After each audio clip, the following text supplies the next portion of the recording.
ito? O di mo pa aram? Anarin nga ni. Maray pa, aramon niya to unyan sa DCGB. Nata, ano man dapat kong maaraman dyan? Ata, magdaog kita. Aramon niya to ang kakaibang mga impormasyon, mga istoryang mapapakinabangan bago ang panguntuhan. Totoo yan! Uya na ang programang Aramon Nyato digdi sa DCGB. Kaiba si Mardela, Aramon Nyato.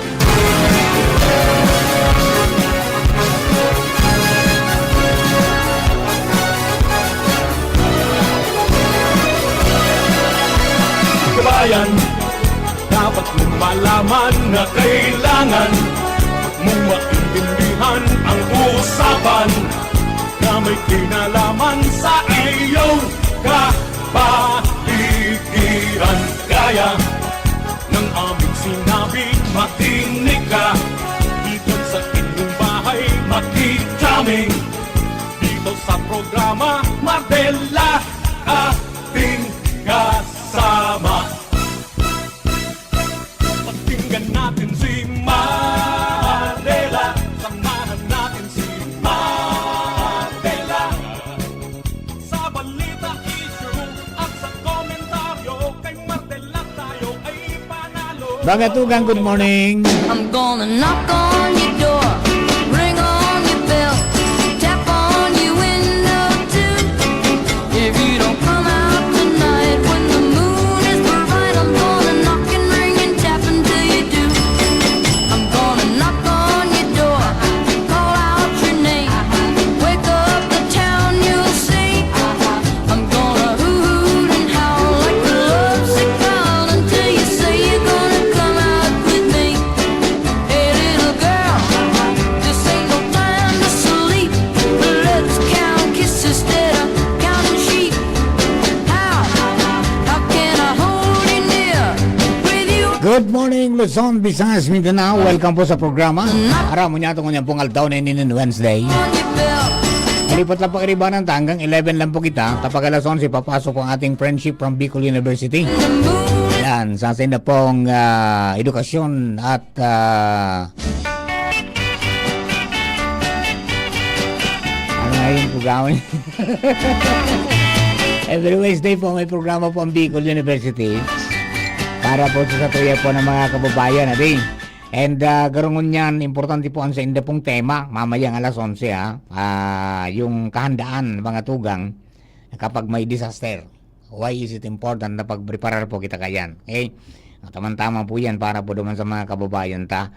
And yan po ang pag-urunan ng dapat yan ni na Professor Ed Barameda at saka ni Professor Seth Di Matera. Sasainda pong guest. Actually, ako na suggestin dahil. Kanina pa, mga tugang, preparedness is power. Yung pong ano ninda, tema. Mamaya, sasayin na pong programa di.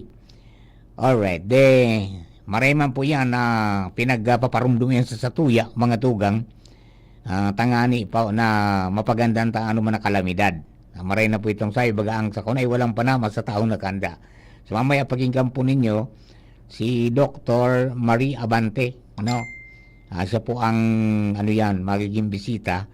Hali po yan mga tugang sa Bicol University J.C. M. Robrado Institute of Governance and Development. Okay? So yan, mamaya po abangan niyo, huwag kayong bibitaw ha. Pero ngunyan, mga tugang, ano bang po sa mga kababayan ta, partikular sa mga areas, mga tugang na pigtutumbok ay ni po na sarong maraot na panahon na ano yan,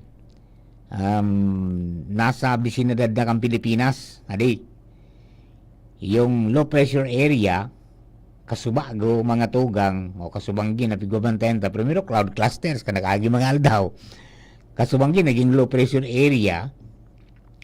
Now, kasubagong 8 o'clock in the morning, mga tugang, so low pressure area dyan sa Iste, kang Catanduanes, na-develop bilang sarong tropical depression na inapod na Paulo. So mamayang alas 11, mapuo na po na magpaluwas ang pag-asa nin mga tropical cyclone bulletins. Alam po. So mag-monitor na lang po ka mga updates na yan. Ali po dyan sa Pag-asa. Tangani po na masiguro ta na kita po mga tugang naka-monitor at naka-preparar. Ano? Sa Pag-asa lang kita. Para po day kita mawindang. Di ba? Tayo po yan mga tugang ang saro po na mga sabi nga ni dapat niya itong bantayan. Iba, nasa luwas pa ini mga tugang kang kunyan. Nasa luwas pa kan Pilipinas. Aday pa man nakalawag sa par, no? Pero na-develop na po na tropical storm. The moment na luminawag po sa par, apo doon siya mga tugang na Paulo. Diba? Parang pumasok na nga yata eh. Kita ko pumasok na yung radar nila eh. Asa na ba ito ngayon? Tingnan nga natin. 14.1 degree north, 131 point. Maluyan na matata talaga. 131.9 degree east. 45 kilometers per hour ang wind at ang gustiness na 55. Movement is westward at 25 kilometers per hour. Ang sabi, mga tugang, lalao man na tumbok kong kayo ng Northern Luzon. Okay? So, yan po tabi, adi. Ano daw testing untang mga amigo tayo dyan sa Pag-asa. Bad lamang kung maka-advance na kita. Anong maging epekto kayo sa tuya? Bagay niya, kung nasa itaas tayo ni. Nasa itaas naman ini. Kung December ba kami mga pag-uuran. Diba? Ayan. Nagring ang Pag-asa. Mga tugang, tibad lamang kung may makasambot. Nganing makaurunta. Ayan. Hello, Pag-asa. Yes po. Ay, Sir Ariel, si Mar po ini sa DCGB. Yes po. Apo, Sir Ariel, ano po ini? Na-develop da into a tropical depression so LPA na pigabantihan da outside of par? Nasa loob po iniyo kan parna. Nasa loob na? Opo. Oo. Kanso banggi pa iniyo naglawag as low pressure area. Then na-develop siya into tropical depression kaso bagong alas 8. Okay, so anong magiging kayan, tabi, epekto ka din sa tuya sa Bicol? Sa ngunyan po may pamong ini yung epekto dito sa Bicol region pero possible sa aga pwedeng magdara ng mga pag-uran digdiyo sa may Camnorte, Camarines Sur saka sa may Catanduanes na particular na o lalo na digdiyo sa mga tulong probinsya na iniyo. Ang sangon niya kaya ang movement niya tatakong kaniyo diman sa pa-central or Luzon or northern Luzon na area. So at pong alas 11 may mapalos na po ng bulletin para mas mapo na din. Ayo po. Mapo na nin bulletin mamayang 11 o'clock. Ayo po. Ayun po. Sige po, tabi Sir Ariel, salamat na maray sa info. Salamat po. Thank you very much. Mga tugang Sir Ariel Samudyo, Pag-asa District General Forecasting Center. So yun na. Nasa par na nga pala pagkatapos naging kasubagong 8 o'clock na develop ang tropical depression. May pangalan na siya, Paulo. Dahil pa man siyang direktang epekto mga tugang sa satuya, pero most possibly by tomorrow, posibleng magdara ni mga pag-uran sa may parte kang Catanduanes, Camsur and Camnorte. Pero ang dalagan niya mga tugang pasisiring duman sa Northern or Central Luzon. So yun po tabi yan ang satuya po na abangan, no? Magpreparar, partikular sa mga amigo ta dyan, nakaantabay, pasiring po dyan sa mga areas na yan, pasiguro sa nakita pirmi, no?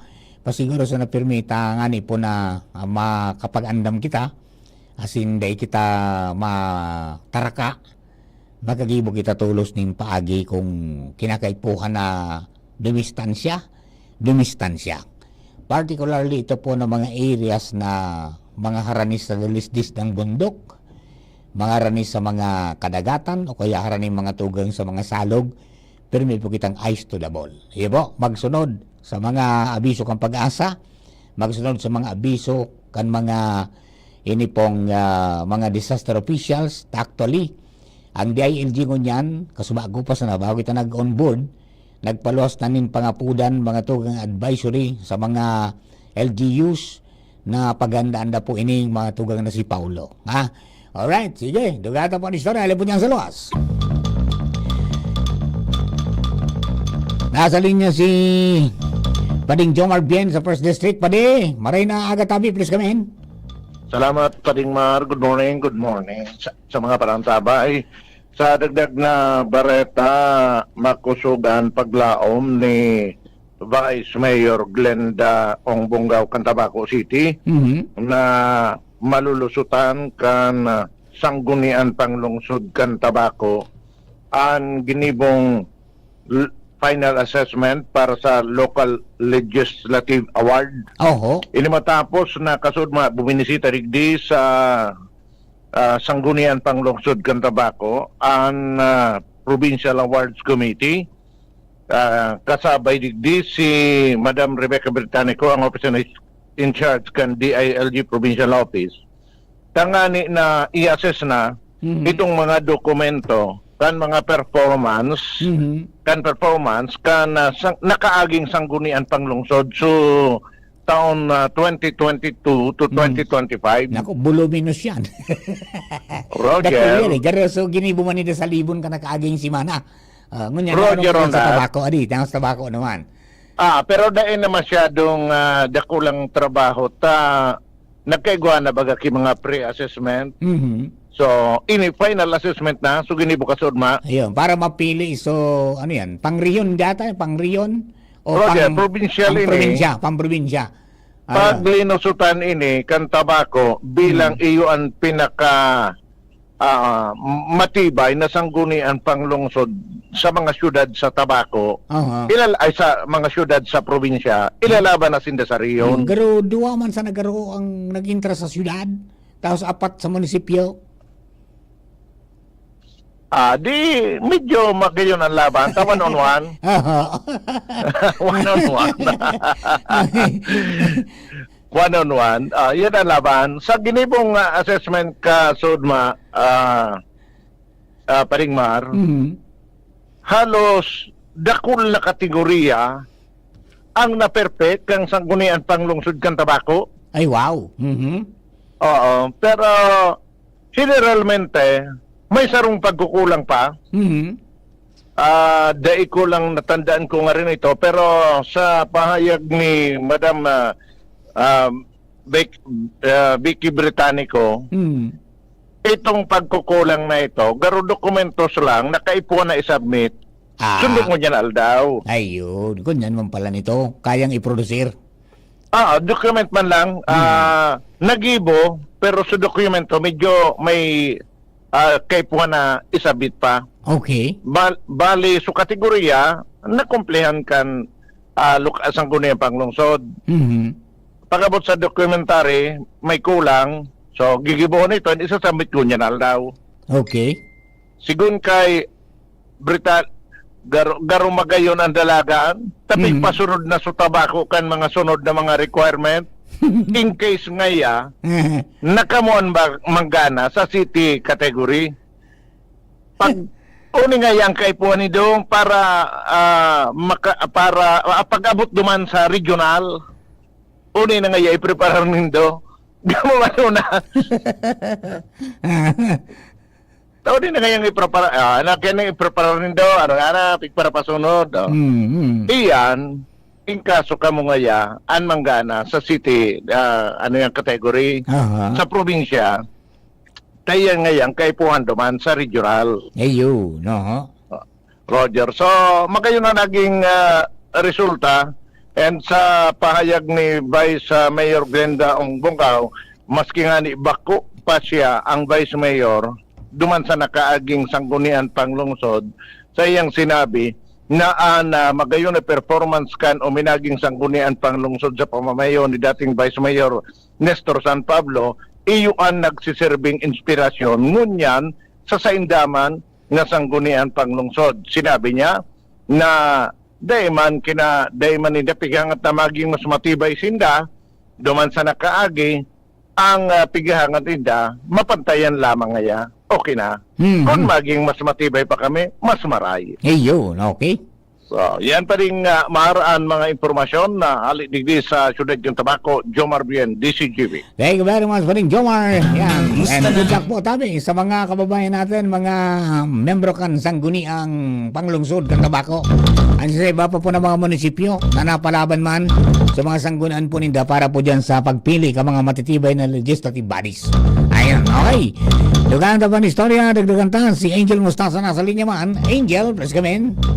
Yes, good morning Sir Mar. Good morning po sa mga paraan tabay sa mga dugang tabapong bareta nangapudan ang Department of Education people sa publiko na mag-extender nin tabang para sa mga estudyante na apektaran kan bagyong upong duman sa probinsya kan Masbate. Ini makalis po Sir Mar na ilansar ka na hensya ngunya na pagkaaga ini nga project pagbangon kung sa pagitan sa inang Human Resource Development Division, National Educators Academy of the Philippines, as in kan Education Support Services Division, likatiwan ini Sir Mar na makapagtipo ni mga importanteng gamit na itatao duman sa mga learners o mga estudyante sa nasabing probinsya na grabing naapektaran kan bagyo. Kay bahanda po Sir Mar sa mga pigaako na donasyon iyo ang cash o in kind, arog kan mga bado, tamong, banig, bigdaan, mga pagkaon, school supplies, hygiene kits, as in iba pang pangangaipo.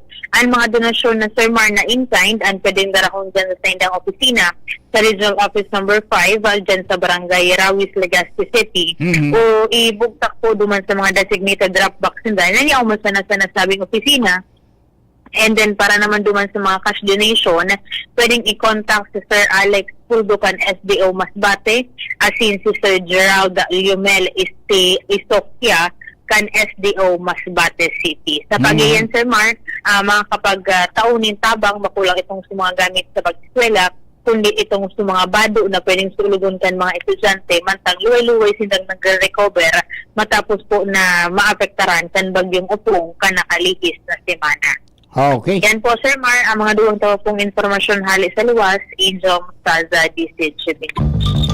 Thank you very much, Angel. Mga dugang, yan po ang mga dugang na itong mga informasyones pa. Ali po sa mga pag-iriban na itong yan pong Aldaw. Ayan, okay. Good morning po lang kay Jordan Alpaharo. Ayan. Belated happy birthday, pare. And happy birthday kay Ma'am Ans Galero. Ayan. Happy birthday, Tabi. And then sa mga kababayan nga to, mga genetic engineers, na nakapasar, mga placer ang mga taga-biyo. Igwa yatang 6th placer tsaka 9th placer na babayi. Dua. At saka kanina yung na-interview baga, mga tugang, si Romel Jericho Bungalosa, Ebrio. Ayan po Tabi, naging 10th placer diyan po sa 2025 geodetic exam. Mga engineers natin taga-sukat ng lupa pagkatapos mga infrastruktura. Yan po ang sindang trabaho para po sa mga kababayan nato.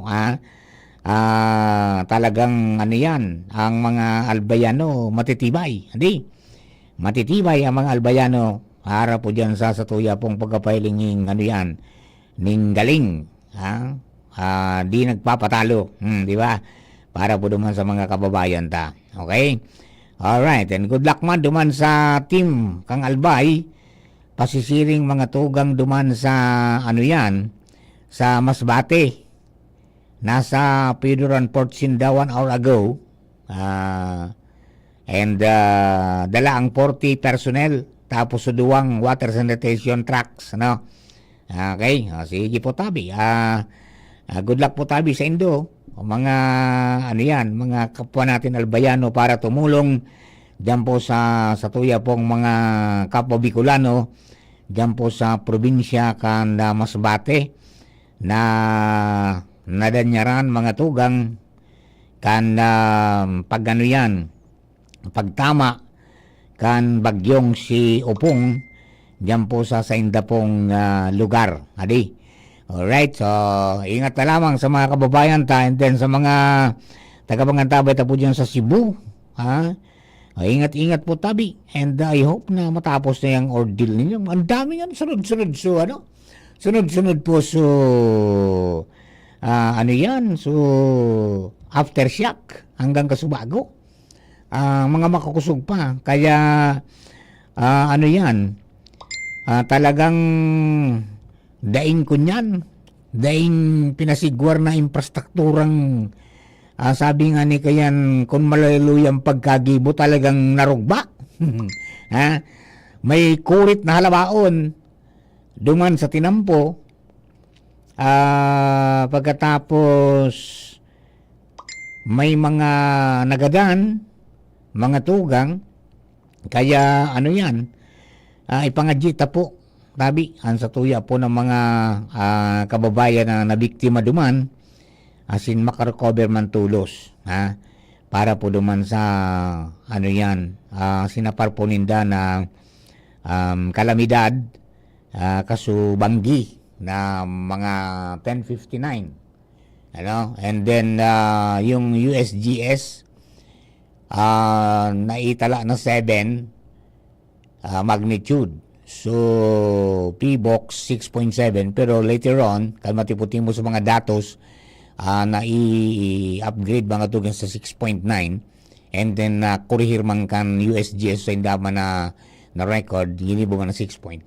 So, ano, dari tinugbok da, na paitaas, so, kunyang, kaya may nagbring ka mga tugang na, ano yan, nagbring ka na mga infrastruktura, may nagaba na building, mga harong, kasarabi na po ang mga government edifice. And ang sabi, igwapanin ko niya na, igwapanin naglandslide sa Bugo. Ito so pangapudan ka mga disaster officials na kung pwede makapagpadara mga tugang ning ano, ning excavator, ta difficile ta maghiro, buda, siyempre, ta nagigo-yugo pa, may hazard. No? Kaya, yun po yan ang sitwasyon po ngunyan. And yung pong na-record na nagadaan, ang sabi, bago ito nagtuko doon, 20, pero sabi ngunyan, 26 na.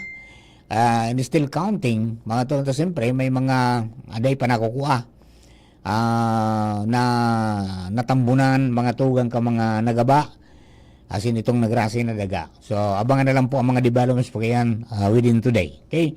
So, sa Indo po ka po, Tabi, that ends our program for today, mga tugang, para po sa mga kababayan nato sa Lamato na maray sa Indo po Pagantabay. Thank you for giving us company. Ini po si Mardila. God bless the Philippines.